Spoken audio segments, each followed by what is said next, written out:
Bonjour, merci à Carole Catherine d'avoir pensé à moi et merci à l'AEPEA et à donc, Monsieur Matteau de m'avoir invité. Donc, je suis pédopsychiatre et je suis depuis 20 ans responsable de l'accueil familial thérapeutique de Poitiers. Mon intervention va exposer une part de notre regard sur la dynamique du placement en accueil familial. Nos modalités de travail autour des enfants, des familles d'accueil et des parents ont bien évolué depuis la création de cette unité en 1992. Ces évolutions se sont faites toujours dans un système d'essais et d'erreurs. Elles ont toutes été portées par l'observation de l'état clinique de l'enfant et les questionnements qui en découlent. Être guidé par cette clinique nous semble absolument essentiel. L'identification à l'enfant doit être princeps dans le placement en accueil familial. Je suis par ailleurs président de l'association RIAFE, donc c'est un réseau d'intervenants en accueil familial d'enfants à dimension thérapeutique. S'occuper d'un enfant accueilli, se confronter au lien avec ses parents, rencontrer l'irreprésentable de leur parentalité, c'est bien souvent, pour reprendre l'expression de Martine Lamour, basculer dans un autre monde où la vie ne s'apprivoise pas facilement. Muriel naît les poings fermés et la tête en hyperextension. Les examens somatiques sont normaux, mais sa mère, connue pour une pathologie psychiatrique, a pendant la grossesse fait 2 tentatives de suicide par ingestion d'eau de Javel et elle se jetait par terre sur son ventre et se donnait des coups de poing dans le ventre lors d'épisodes délirants. De qui ou de quoi Muriel s'est protégée en montrant ses poings et en ayant cette tête en hyperextension et en voulant voir derrière sa tête. La pathologie du lien s'inscrit tôt, s'inscrit dès la vie fœtale. L'accueil familial thérapeutique est une unité du service de pédopsychiatrie de Poitiers qui accueille une vingtaine d'enfants séparés de leurs parents par décision de justice et accueillis en famille d'accueil. L'observation de liens hautement pathogènes et inaménageables entre l'enfant et ses parents est l'indication principale d'orientation vers le service. À leur entrée, les enfants sont jeunes, souvent des nourrissons, séparés très précocement de leur milieu familial. Tous les parents auxquels nous sommes confrontés présentent une pathologie psychiatrique, psychose, schizophrénie, addiction importante, troubles majeurs de la personnalité. La pathologie parentale est diagnostiquée ou non. Un bon nombre de ces parents est dans le refus de tout soin, déniant toute problématique psychique. Les troubles qui découlent de ces états empêchent l'individu d'acquisition pérenne d'une parentalité de qualité. S'agissant de structures de personnalité et non d'un état psychopathologique, le potentiel d'évolution favorable est extrêmement faible. Par ailleurs, le réseau familial est le plus souvent très perturbé. Bien souvent, l'autre parent, lorsqu'il est présent, ne peut protéger l'enfant des effets délétères de la pathologie du parent malade. La plupart du temps, nous sommes face à une pathologie familiale qui transgresse les lois symboliques sur plusieurs générations. Ces troubles de la parentalité ne sont pas dus à un accident de vie. Nous sommes face à ce que Emmanuel Bonneville appelle des incapacités parentales chroniques, touchant les 3 axes de la parentalité et surtout l'axe de l'expérience subjective de l'être parent.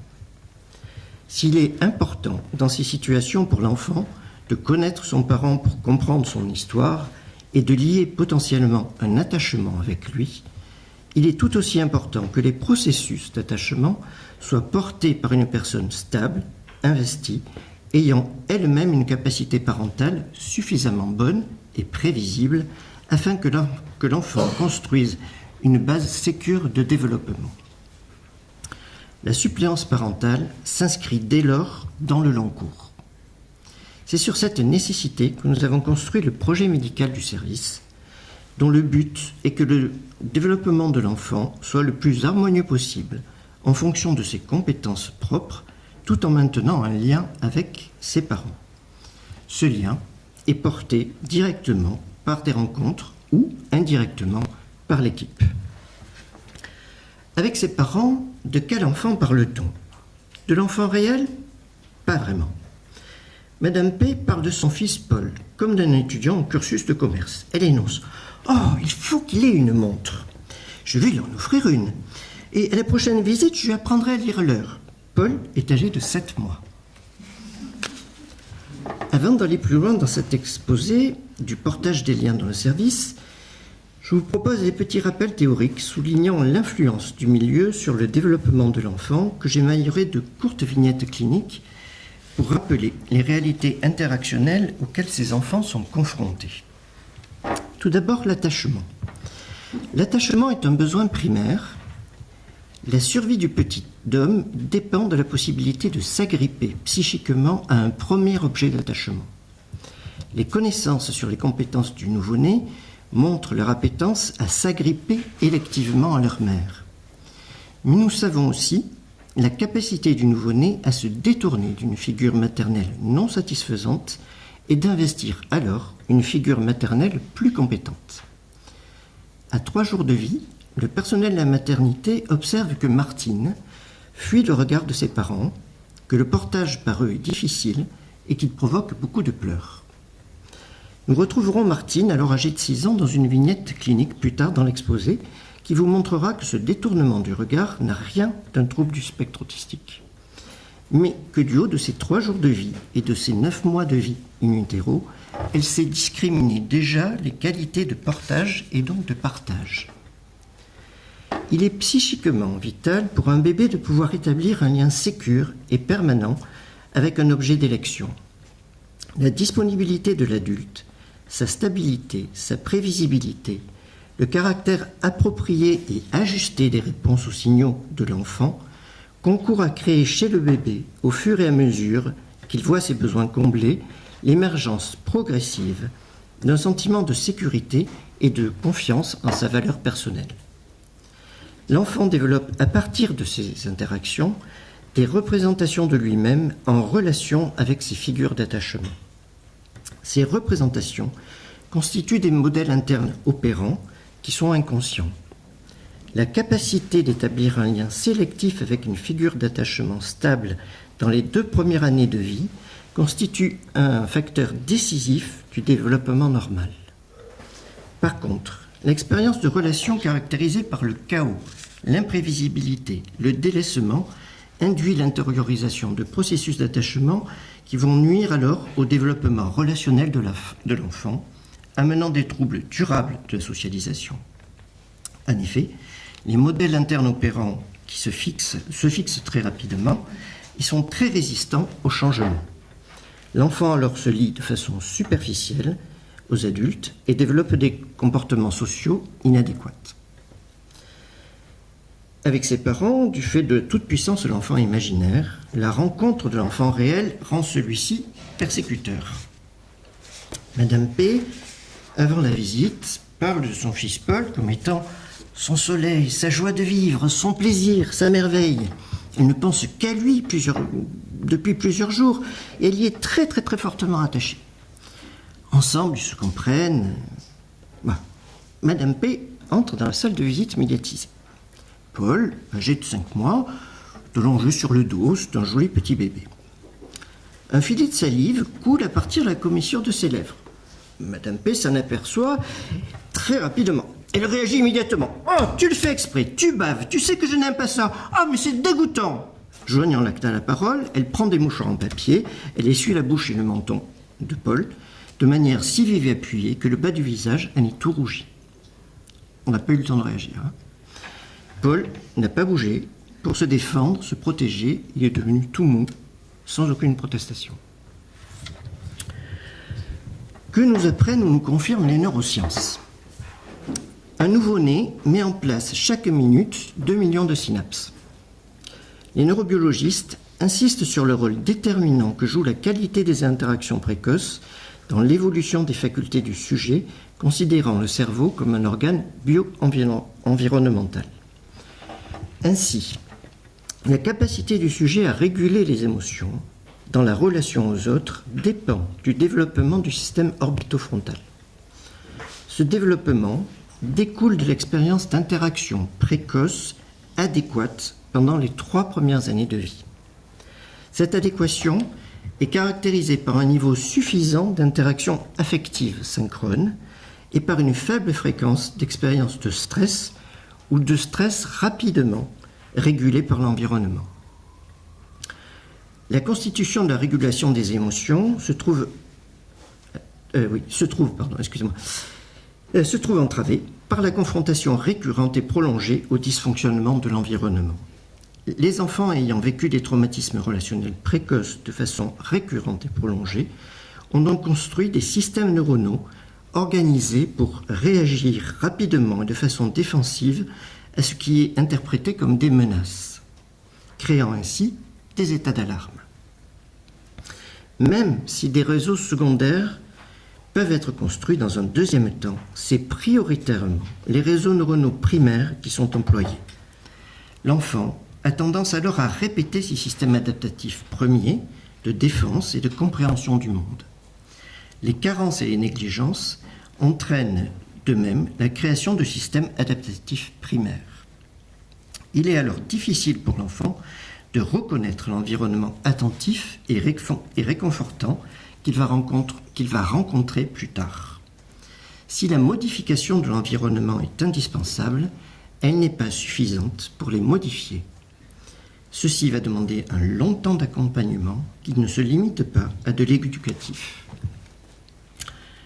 L'enfant réel est persécuteur, nous l'avons vu, il est persécuteur parfois même in utero.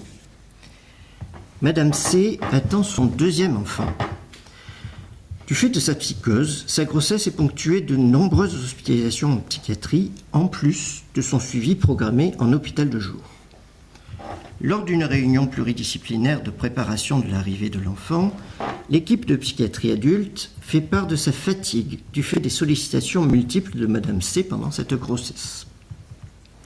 Ils insistent sur les temps liés aux échographies, où Madame C venait systématiquement les solliciter et au final, ils devaient l'accompagner. N'avait-elle pas peur de la rencontre avec cet enfant réel par l'échographie? Ne venait-elle pas chercher un accompagnateur de confiance pour contenir ses angoisses face à la réalité d'un être dans son ventre? N'était-ce pas paradoxalement la partie saine de sa parentalité qui souhaitait être accompagnée pour protéger son enfant réel de sa pulsionnalité? Partie saine qu'elle a déjà montrée lors du placement à domicile de son premier enfant. C'est elle, en effet, qui l'amena aux urgences pédiatriques, énonçant qu'il fallait le protéger du climat de violence que faisait régner le père à la maison. Que nous dit la génétique ? Pendant longtemps, nous avons considéré que le génome étant fixé à la naissance, son expression était stable tout au long de la vie. Or, des études menées depuis une quinzaine d'années montrent que l'expression du génome est modifiée par la rencontre avec l'environnement. Ainsi, des gènes peuvent s'exprimer dans certaines circonstances, peuvent être activés ou désactivés par l'environnement. Cette influence se joue parfois très tôt et peut avoir un impact tout au long de la vie. Je vous propose un exemple parlant venant du monde animal. Pour certains oiseaux vivant sous les tropiques, leur taille à l'âge adulte dépend du chant de leurs parents entendu lorsqu'ils étaient à l'intérieur de l'œuf. Ce chant a un effet épigénétique sur les gènes qui codent la taille de l'animal à l'âge adulte. Or, les modulations de ce chant dépendent de la température ambiante dans laquelle les adultes vivent. Donc c'est une manière adaptative d'adapter la taille de l'animal en fonction de la température. Le milieu, grâce au phénomène d'épigénèse, amène des modifications de l'expression des gènes qui peuvent s'inscrire donc très tôt et avoir une influence tout au long de la vie. Ce phénomène d'épigénèse semble s'expliquer par le fait que chaque gène possède une zone sur laquelle peut se greffer certaines protéines qui vont changer une partie de l'expression du gène, modifiant ainsi la fonction qu'il commande. Chez des enfants élevés en milieu violent, il a été montré que se greffe sur l'un de leurs gènes en quelques mois une protéine qui augmente la production de sérotonine. Ce neurotransmetteur est susceptible d'accroître le potentiel agressif de l'enfant. Cette modification ne s'observe que chez les enfants élevés dans une ambiance stressante. De ton enfant, tu ne jouiras pas, pourrait-on énoncer comme loi symbolique qui permet de faire société. Qu'en est-il avec ses parents ? Clémence, âgée de 10 mois, et est assise au sol face à sa mère. Madame M lui présente un hocher très coloré qu'elle a apporté et qui intéresse particulièrement sa fille. La mère approche le hocher de l'enfant. Clémence avance les bras pour s'en saisir. Madame ramène doucement le hocher vers elle. Clémence penche son tronc, en continue à vouloir l'attraper, penche son tronc pour le suivre. Et quand elle est au moment sur le point de bascule, Madame active le son strident du hocher. Clémence, effrayée, terrorisée, s'effondre en larmes.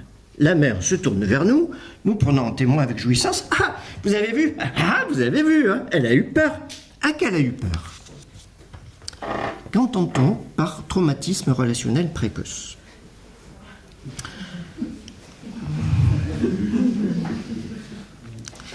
Nous parlons de traumatisme psychique lorsqu'un événement externe entraîne des émotions dont l'intensité extrême déborde les capacités de traitement de notre psychisme.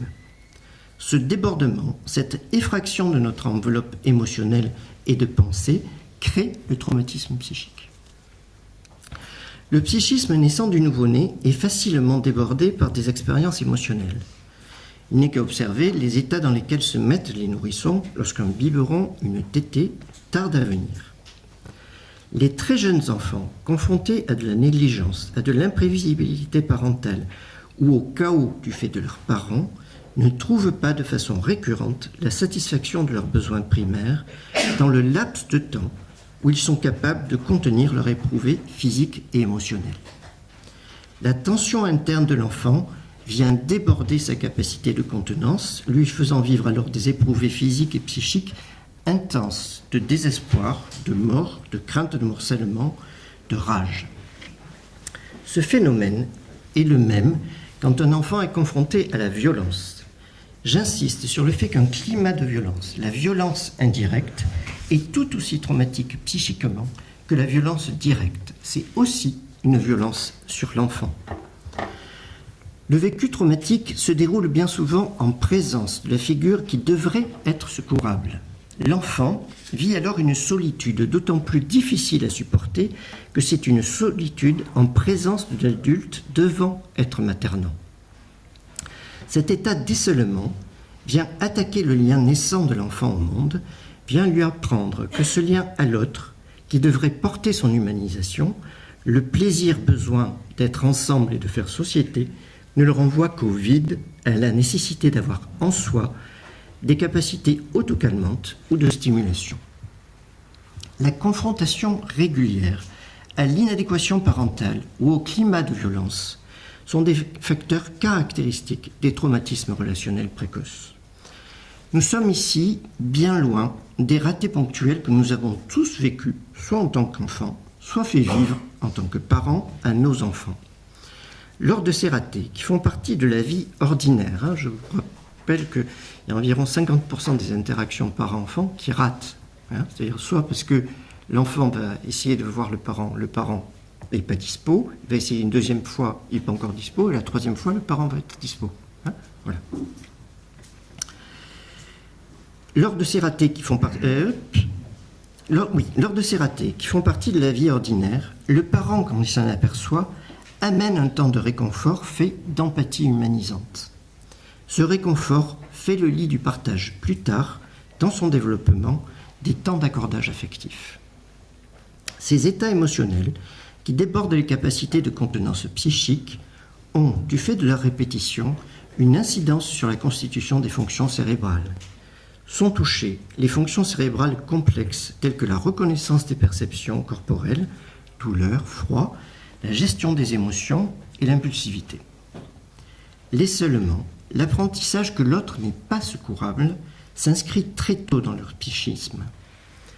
L'adaptation pour survivre psychiquement à ce milieu traumatisant entraîne l'enfant à développer des stratégies relationnelles qui, si elles permettent la survie psychique immédiate, sont inadaptées au mode relationnel habituel. Malheureusement, ces stratégies deviennent des sortes de modèles de base qui sont réactivés dans le lien à l'autre ou lors d'événements qui réveillent en eux la sensation émotionnelle traumatique. Ces enfants développent des fonctionnements psychiques particuliers qui se manifestent notamment par des troubles graves de l'intelligence, de la gestion des émotions, du comportement et des capacités relationnelles, donc de la socialisation. Ces phénomènes sont réactivés dans le placement lors de la construction d'un lien significatif et affectif avec l'assistante familiale et d'une manière ou d'une autre, lors du contact avec les parents, ce contact pouvant être une rencontre physique ou un lien indirect du type appel téléphonique ou courrier par exemple. Ces manifestations peuvent être immédiates ou différées dans le temps. Cet isolement se retrouve en visite médiatisée. Madame P est avec son fils, qui est alors âgé d'environ 14 mois, en visite médiatisée. Paul est allongé au sol, sa mère est assise en face de lui. Ils partagent donc un jeu à 3 faces et chacun a une face devant lui. La mère demande à son fils de faire comme elle. Il ne peut pas puisqu'elle joue avec la face qui est tournée vers elle. Madame, déçue... Elle insiste. Elle redemande à Paul. Paul est attentif à ce que dit sa mère. Mais il ne peut toujours pas répondre à l'attente de sa mère. Madame, déçue, se retourne alors vers nous, nous prenons à témoin. « Ah ben vous voyez bien, il ne veut pas jouer avec moi. » Elle ne peut pas entendre nos remarques sur le fait que Paul ne peut pas répondre à son attente du fait de la position du jeu. Elle ne peut s'identifier à Paul. Paul, pendant que nous discutons, avec sa petite main, a fait pivoter le jeu. Ayant les activités désignées par sa mère face à lui, il commence à y jouer, répondant à la sollicitation maternelle. Nous le faisons remarquer à Madame. Elle n'y trouve plus aucun intérêt. Elle détourne le regard de la scène, elle prend un jeu qu'elle apprécie particulièrement parce que celui-là, lui, est à interactivité immédiate. On appuie sur un bouton, il y a un son. Le visage de Paul, lui, de son côté, s'est décomposé. Il cherche avec désespoir le regard de sa mère qu'il ne trouve pas et il s'appuie enfin sur celui d'un des adultes présents dans la visite. En exergue de la deuxième partie de cet exposé, je souhaite citer un généticien, Albert Jacquard. La nature nous apporte toutes les informations nécessaires pour construire un membre de l'espèce Homo sapiens, mais une autre source est nécessaire pour accéder à la conscience d'être. Cette source non biologique ne peut être que la rencontre des autres humains. Isolés, nous sommes des primates. Les rencontres font de nous des humains. Être parent, c'est être ce représentant de la société à qui il est confié cette tâche si singulière d'élever au rang d'humain cet être de chair apporté par l'enfantement. Les pathologies du lien sont des carences dans le processus d'humanisation du bébé d'homme par ses parents. Être un service de placement en accueil familial, c'est élever au rang d'humain un être de chair apporté par l'enfantement et qui déjà a été confronté à une profonde souffrance relationnelle. S'occuper d'un enfant séparé et accueilli, observer les interactions avec ses parents, les contenir, leur donner du sens sont des éléments essentiels et très délicats de l'accompagnement du placement en accueil familial. Ce travail ne se fait pas sans un engagement relationnel important auprès de l'enfant. Engagement de l'assistante familiale, de sa famille, mais aussi du référent de l'enfant et de l'ensemble de l'équipe d'accompagnement, pédopsychiatre inclus. Cet accompagnement engageant vient questionner l'intime de chacun. Sont mobilisées nos propres représentations qui se bousculent en fonction des identifications que nous ressentons. L'identification aux parents est celle qui nous happe le plus aisément. Il est difficile de ne pas s'identifier à la souffrance énoncée par les parents qu'ils mettent en lien avec la séparation d'avec leur enfant, mais qui, le plus souvent, est en lien direct avec les raisons mêmes du placement, c'est-à-dire leur propre mal de vivre et non de la séparation. Mais il est pourtant essentiel d'être en capacité de s'identifier à l'enfant, quel que soit son âge. Cette identification est complexe La lecture de la souffrance d'un enfant n'est pas évidente. Elle nécessite une connaissance spécifique. Elle mobilise en nous des zones anciennes, des modalités d'expression archaïques que nous devons aller solliciter alors même qu'elles ne font plus partie de notre quotidien. La rencontre avec l'enfant accueilli vient interroger un intime profond, et solliciter en nous le bébé que nous avons été, le maternage qui nous a élevés, ces périodes de jeu où, enfants, nous nous sommes essayés à être parents, à comprendre ce que cela pouvait être en prenant des rôles différents, en jouant et rejouant inlassablement, comme dans un psychodrame, des scènes vécues, imaginées. Et solliciter le parent que nous sommes actuellement, ou que nous avons été, et les représentations des parents que nous avons eus.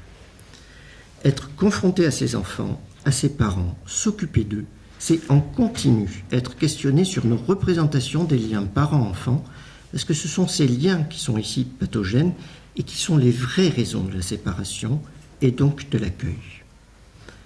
Les cordes qui nous ont élevés sont mises en tension et nous sommes sensibles à leurs vibrations. La délicatesse de ce travail, la violence des enjeux auxquels il nous confronte, nécessite une contenance institutionnelle, un réel travail d'équipe qui s'adosse aux lois juridiques et aux lois symboliques. Ton enfant, tu ne génitaliseras pas. Un instant. Sylvie, âgée de 7 ans, demande à sa mère de pouvoir porter des chaussures à talons. Madame se montre très satisfaite de cette démarche. Dans une attitude excitatoire, elle encourage sa fille en lui promettant de lui en apporter, puisqu'elle-même en porte, effaçant ainsi toute différence générationnelle. La référente de l'enfant rappelle l'âge de Sylvie, 7 ans, et le caractère inapproprié du port des talons. Madame surenchérit. Elle propose de lui acheter des cuissardes en cuir à hauts talons qu'elle porterait avec une mini-jupe. Ce n'est plus la demande de Sylvie, mais celle de sa mère à travers elle. La mère continue son discours en imaginant que Sylvie désire montrer sa culotte activement en se mettant dans cette tenue. Porter, travailler le lien parent-enfant nécessite de poser une différence entre lien et rencontre. Le lien. Le lien ne se réduit pas à la rencontre. Le lien en tant que lien psychique ne se rompt pas. Il évolue au gré de la dynamique développementale de l'enfant, de ses représentations internes, de ses états émotionnels, de ses capacités de compréhension, de sa maturation psychique et de l'aménagement du milieu dans lequel il vit au quotidien. Le lien se nourrit autant de la présence que de l'absence. Il traverse des devenirs, lien abandonnique, lien sécurisant, lien entravant, lien de dépendance, lien créatif, lien porteur d'individuation, lien aliénant. Ainsi se constitue une tresse formée par ces différents taurons et à laquelle va être suspendu l'enfant. Je vous propose de citer Emmanuel Dira, ancien enfant placé, qui a été placé en bas âge. Il écrit ce texte alors qu'il a une trentaine d'années. Mais si vivre avec elle, donc sa mère, signifie mourir, alors me placer, c'était quelque part me condamner à vivre avec elle, à la voir, à discuter avec elle, à entretenir ce lien, même à distance, surtout à distance. L'amalgame souvent fait entre le lien psychique et la rencontre physique fausse régulièrement le débat. La rencontre ne sécurise pas toujours le lien, ne favorise pas forcément un lien maturatif et constructeur pour le psychisme de l'enfant. La rencontre peut être très destructrice du lien et des représentations internes du parent chez l'enfant. La rencontre est une zone de fragilité à haut risque, pouvant engendrer la répétition des raisons pour lesquelles l'enfant a été séparé. Ces rencontres peuvent amener des réactualisations de souvenirs traumatiques et avoir un impact dévastateur pour le développement de l'enfant. Citons à nouveau Emmanuel Dira. Le plus dur a été de revivre chaque nuit ces excès d'antan. Je redevenais ce petit garçon que j'ai déjà décrit et qui vivait dans la peur d'elle. Le pire, c'était l'attente. Avant qu'elle arrive, l'angoisse qui montait, la porte qui allait s'ouvrir. Quand je la voyais, parfois elle était mal. Elle hurlait et était prête à frapper ses parents, Tati et peut-être moi. Mais à d'autres moments, elle était bien. Elle me serrait très fort et m'embrassait comme pour m'étouffer. Elle me faisait mal, mais je devais comprendre qu'elle me prouvait son amour. Je n'arrive toujours pas à savoir si je préférais qu'elle soit bien ou mal. Il est donc indispensable de penser et de travailler les rencontres pour permettre une compréhension et un réaménagement du lien asymétrique qui lie l'enfant à son parent. Il ne s'agit pas, dans le placement, d'avoir pour seule ambition le maintien d'un lien pathogène. Travailler le lien est le but des visites médiatisées et de son complément, et les visites médiatisées symboliques. Ces deux entités sont des outils qui, pour être pertinents, doivent faire partie d'un travail d'accompagnement global du placement qui assure à l'enfant une continuité dans l'accueil en différenciant les espaces entre famille d'accueil et famille naturelle et en permettant une élaboration à partir des symptômes observés.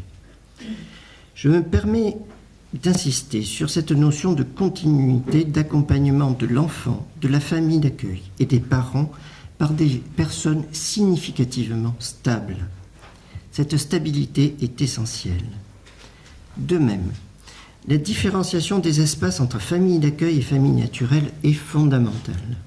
Nous ne pouvons pas ici penser un système de coparentalité éducative sans un tiers différenciateur porté par l'équipe d'accompagnement du placement. En effet, la pathologie parentale est trop importante pour que l'assistante familiale y soit confrontée directement ou seule.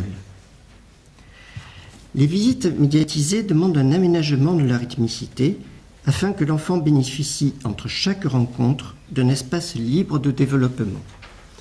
J'entends par là d'un temps de durée signifiante lors duquel il puisse poursuivre un développement harmonieux dans la famille d'accueil sans être confronté à des réviviscences traumatiques ni à la pathologie relationnelle parentale.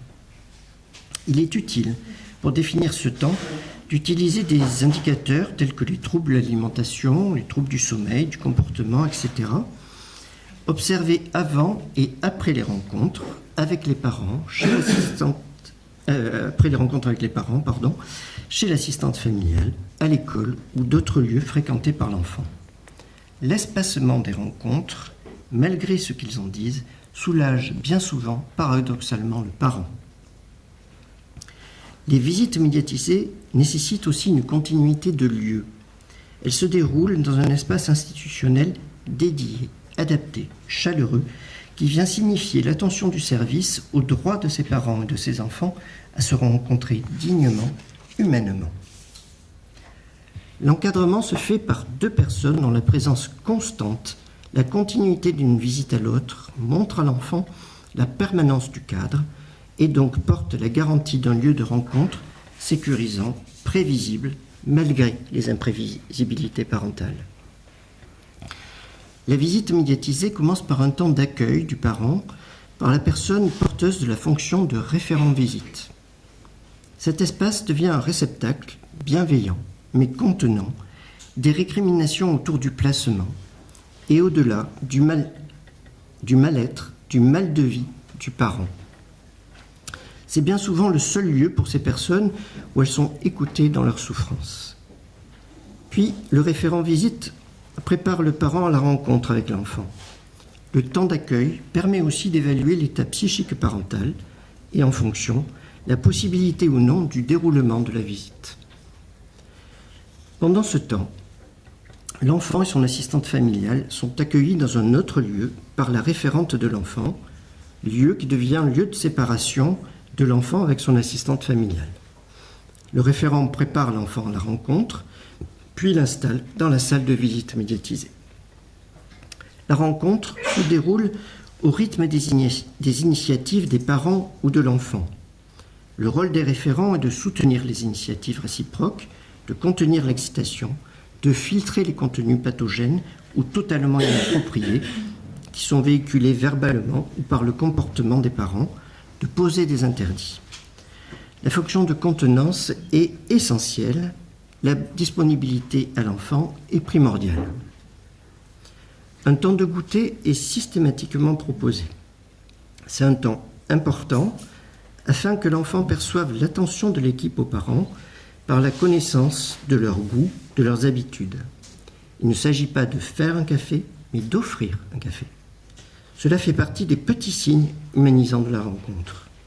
Ce temps, de plus, dégage l'enfant de l'inversion des rôles et des places que sollicitent les parents en mettant les référents dans cette position d'attention et de soin aux parents.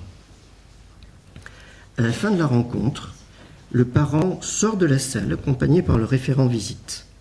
Ainsi, l'enfant n'abandonne pas son parent, mais nous le confie afin que nous en prenions soin. Après un temps court d'entretien avec le parent, le référent visite revient en salle de visite médiatisée afin d'échanger avec l'enfant et le référent de l'enfant autour des ressentis pendant cette rencontre. Quand l'enfant est prêt à retrouver son assistante familiale, celle-ci vient le chercher. Il lui est énoncé la coloration émotionnelle de la visite sans en faire un descriptif. Au-delà de la rencontre, la visite médiatisée vient offrir un espace sécurisant, prévisible et contenant pour l'enfant, accompagné par des personnes stables, qu'il connaît, en qui il a confiance et qui le connaissent dans les autres zones de vie du placement et qui sont porteuses garantes de sa globalité sans clivage. Des personnes qui peuvent donner sens aux symptômes que l'enfant présente pendant la visite et après. La visite médiatisée vient s'assurer que la visite peut avoir lieu en fonction de l'état psychique ou somatique du parent. Elle vient contenir le parent dans ses verbalisations, ses demandes, ses comportements, quand ils sont inadéquats, transgressifs, effrayants, génitalisants. Contenir est essentiel. C'est à la fois redonner une part d'humanité aux parents, le protéger, l'ouvrir à d'autres possibles. C'est là aussi un travail qu'il faut remettre sur l'ouvrage en continu et qui prend sens dans le long terme.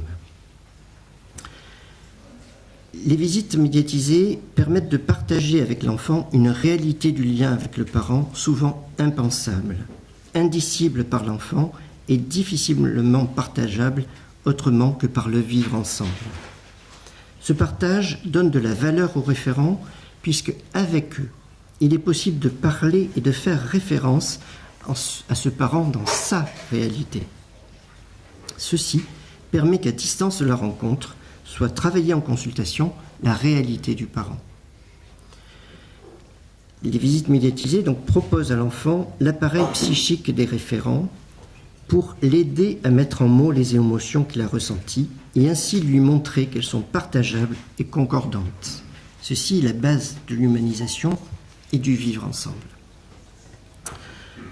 Dans les visites aussi, on montre l'attention que les services ont envers le parent, afin de diffracter sur les référents le mandat qui pèse sur les épaules de l'enfant d'être dans une position parentifiée envers son parent.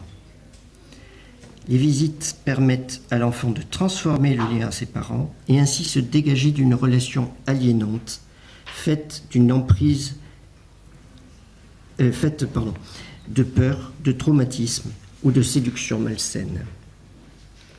Elles servent de mémoire pour faire un lien entre les événements ayant eu lieu lors de différentes visites, même quand il était plus jeune, voire très jeune, pour donner sens à ce qui se passe dans le temps de la rencontre actuelle.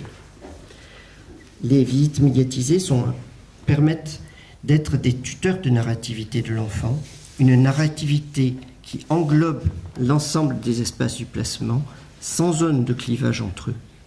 En ce sens, les visites médiatisées doivent se faire au sein des services d'accueil familiaux et non être déléguées à des structures spécialisées qui ne font que morceler l'enfant encore plus. Les visites médiatisées s'inscrivant dans le temps ont pour but que l'enfant rencontre la réalité parentale sans que celle-ci n'ait des effets néfastes sur son développement.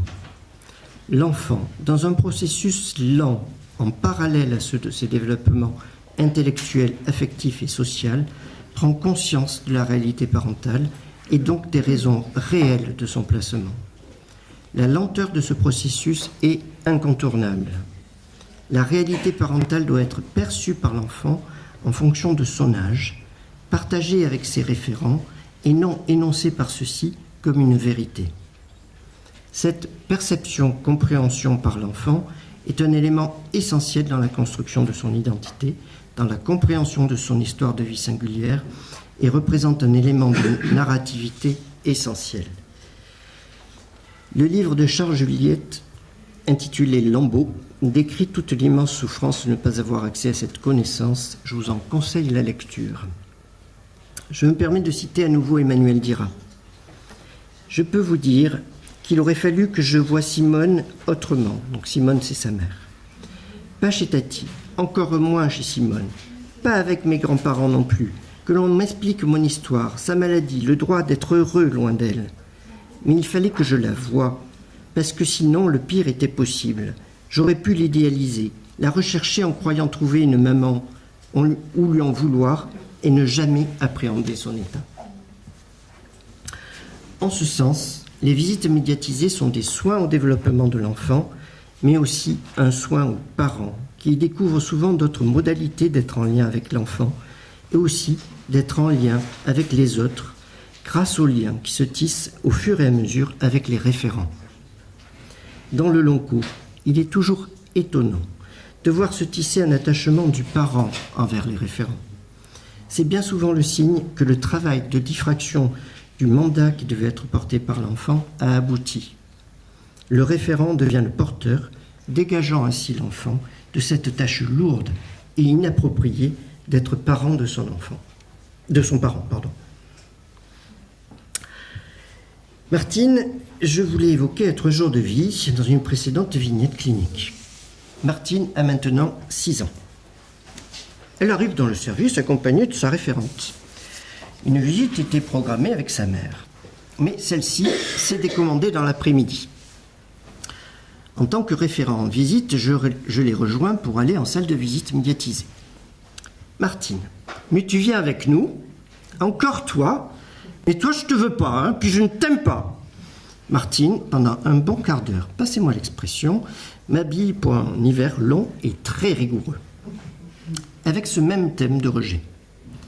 Malgré, et surtout à cause de cette attaque en règle, nous maintenons le cadre de la visite médiatisée symbolique avec douceur, mais habité par une profonde conviction que ce qui est en train de se passer est très important pour elle. Martine projette sur moi le sentiment d'abandon profond qu'elle vit en inversant les rôles. C'est elle qui me rejette pour me faire vivre l'indicible de sa souffrance.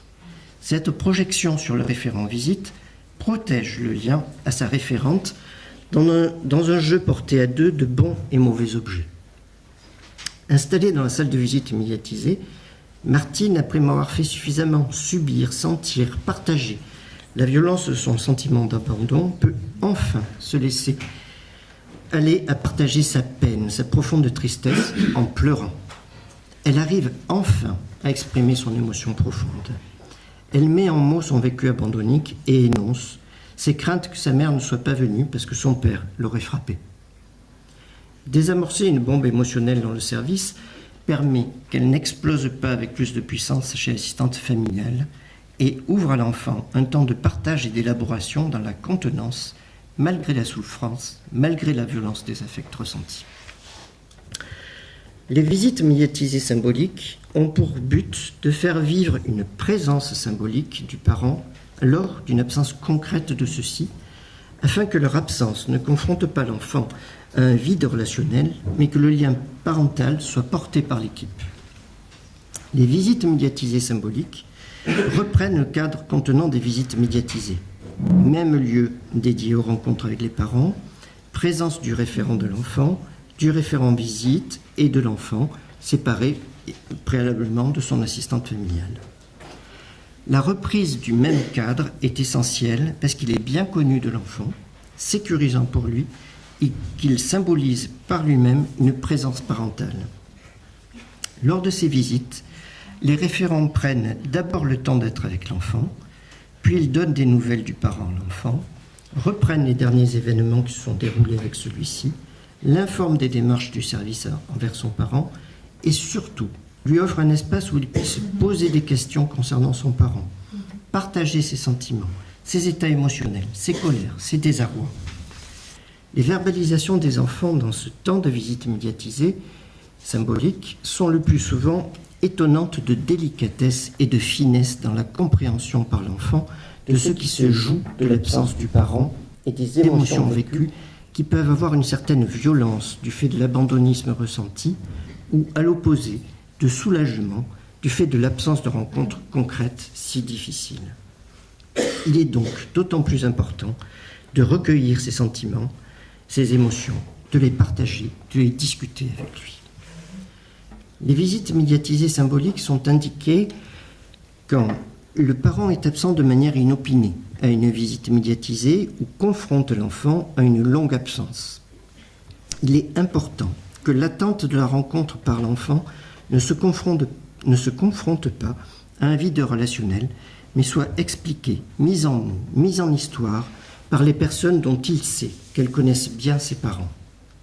Les référents énoncent à l'enfant les raisons de l'absence si elles sont connues, donnent des nouvelles du parent s'ils en ont, ou décrivent les démarches qu'ils vont faire pour reprendre contact avec lui. Le partage émotionnel avec l'enfant est là aussi essentiel. Donc, les visites symboliques sont aussi indiquées lorsque les visites sont très espacées. On peut nous avoir demandé au juge des enfants d'avoir des visites avec les parents tous les 3 mois, voire même 2 fois par an. Donc très espacées du fait de leur impact sur l'enfant, ou lorsque les visites sont provisoirement suspendues, du fait d'événements suffisamment graves lors d'une visite et dans l'attente d'une audience avec le juge des enfants. Le contenu de la visite est semblable à celui précédemment mentionné. Les visites médiatisées symboliques permettent de symboliser une présence de façon moins angoissante, de parler à distance des visites médiatisées qui se déroulent difficilement, de se réapproprier la contenance de l'institution en dehors de la présence inquiétante parentale, de réparer la contenance de ce cadre quand il a été mis à mal par une précédente rencontre, de préparer la visite suivante, de partager le vécu interne de l'enfant, d'en avoir une meilleure représentation. Pour finir, je souhaite porter une note d'optimisme dans ce travail qui, au quotidien, est délicat et difficile, mais qui est aussi plein de vie. On peut être placé, avoir des parents fous et devenir une jeune fille qui aime la vie. Pour cela, donc, je vais vous raconter certains éléments de l'histoire de Nathalie. Nathalie est accueillie en famille d'accueil il y a environ 3 mois. Ses parents présentent tous les deux une pathologie mentale sévère. Leur maison est dans un état d'incurie absolument indescriptible. Le ménage n'est jamais fait, une épaisse couche de saleté couvre toutes les surfaces, table, frigo, sol. Les poubelles s'accumulent derrière la porte, à l'intérieur de la maison. Le mobilier est en très mauvais état. L'état d'incurie de négligence est le même concernant l'hygiène et la tenue vestimentaire des parents. Malgré tout, les visites se font à leur domicile. Monsieur et Madame E ont une telle phobie sociale que tout essai pour les organiser ailleurs s'est avéré vain. Nathalie, alors qu'elle a environ 9 ans, se prépare à la visite dans la voiture du service en ne répondant plus aux sollicitations verbales. Mais elle reste très à l'écoute des discussions. Dans la visite, elle présente un état d'excitation motrice et verbale, signe de sa lutte interne et de ses défenses face à cette situation. Dans la prévisite, elle ne parle pas, mais elle est pressée de retrouver son assistante familiale. Nathalie ne partage pas son vécu en lien avec les rencontres. Mais au sein de l'institution, la petite voix de Nathalie se fait entendre en réunion de synthèse, petite voix portée par le vécu de sa référente. L'impartageable s'invite aux réunions, amenant son lot de tensions et de clivages. Lors de ces réunions, la référente fait part de la forte impression de ne pas être comprise. Elle ressent un sentiment de solitude au sein de l'équipe à l'égal de celui ressenti en fin des visites. Du fait du clivage naissant au sein de l'institution, nous proposons aux parents une consultation à leur domicile. Ils acceptent d'autant plus facilement qu'ils sont très fiers de faire déplacer le pédopsychiatre chez eux. L'insupportable de la rencontre avec ses parents ne réside pas seulement dans la plongée dans le concret inimaginable des lieux. Il se nourrit surtout du vécu d'une lutte interne contre la pénétration de la folie parentale, représentée par l'état d'incurie, est transmise par le vecteur de notre sensorialité. Cette lutte passe bien en deçà des mots.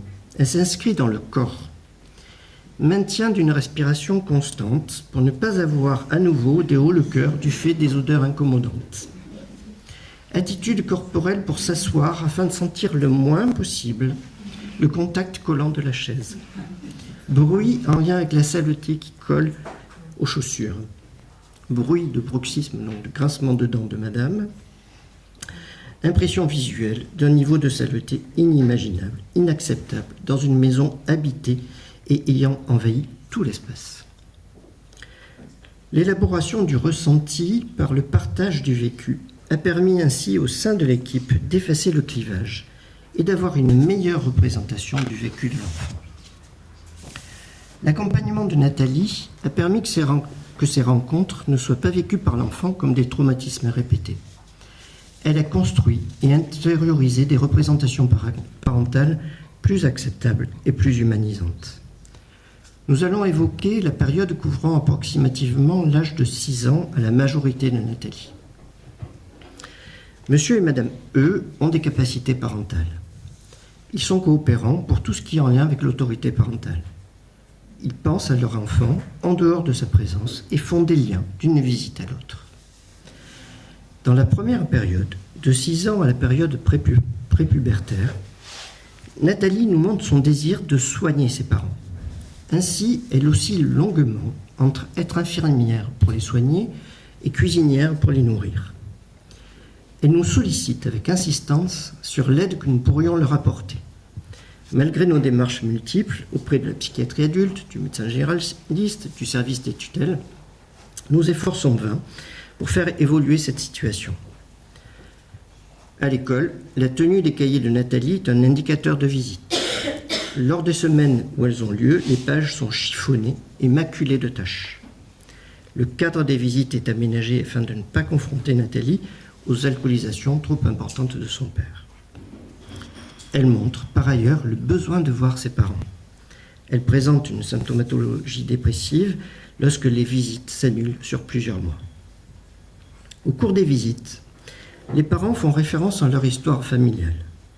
Nathalie la découvre et apprend le décès d'une demi-sœur en bas âge. La douleur de la perte est très présente chez la mère. Du fait du questionnement de Nathalie, nous proposons un travail de consultation commune, Nathalie et sa mère, avec la psychologue du service, autour de ce deuil pour le mettre en mots. Il nous amènera à les accompagner sur la tombe de la demi-sœur disparue. Lors de l'entrée au collège, le désir de soin de Nathalie envers ses parents n'implique plus son devenir professionnel. Elle offre des cadeaux, du parfum pour sa mère, de bons saucissons pour son père. Nathalie entre alors dans une phase de renoncement qui va s'étaler sur plusieurs années. Elle prend conscience de l'immuabilité de la pathologie de ses parents. Elle accepte leur réalité et renonce à son mandat de soin à leur encontre. Ce dégagement s'est appuyé, entre autres, sur des aménagements dans la réalité du rythme des visites. Les décisions d'espacement n'impliquaient pas l'adolescente afin de ne pas nuire à son travail psychique d'individuation. Nathalie est maintenant une jeune majeure insérée dans la société qui raconte son histoire en englobant à la fois celle de sa famille naturelle et celle de son inscription affiliative dans sa famille d'accueil. Pour conclure, l'évaluation de cette pratique d'accompagnement en placement en accueil familial et de travail sur le lien n'est pas aisée. Néanmoins, les résultats d'une recherche multicentrique initiée par l'association REAFE, avec la collaboration du laboratoire de recherche du professeur Goltz et le financement de l'Observatoire national de la protection de l'enfance. Donc cette recherche qui évalue le devenir d'anciens enfants accueillis par 4 AFT montre que les représentations d'attachement de ces adultes qui avaient entre 22 et 40 ans sont comparables à ceux de la population générale. Ceci n'est pas anodin au regard de leur parcours de vie. Il me semble enfin important de rappeler que, dans l'Ancien Testament, lors du jugement de Salomon, la mère n'est pas celle qui veut avoir, mais celle qui espère la vie pour son enfant. Merci de votre attention.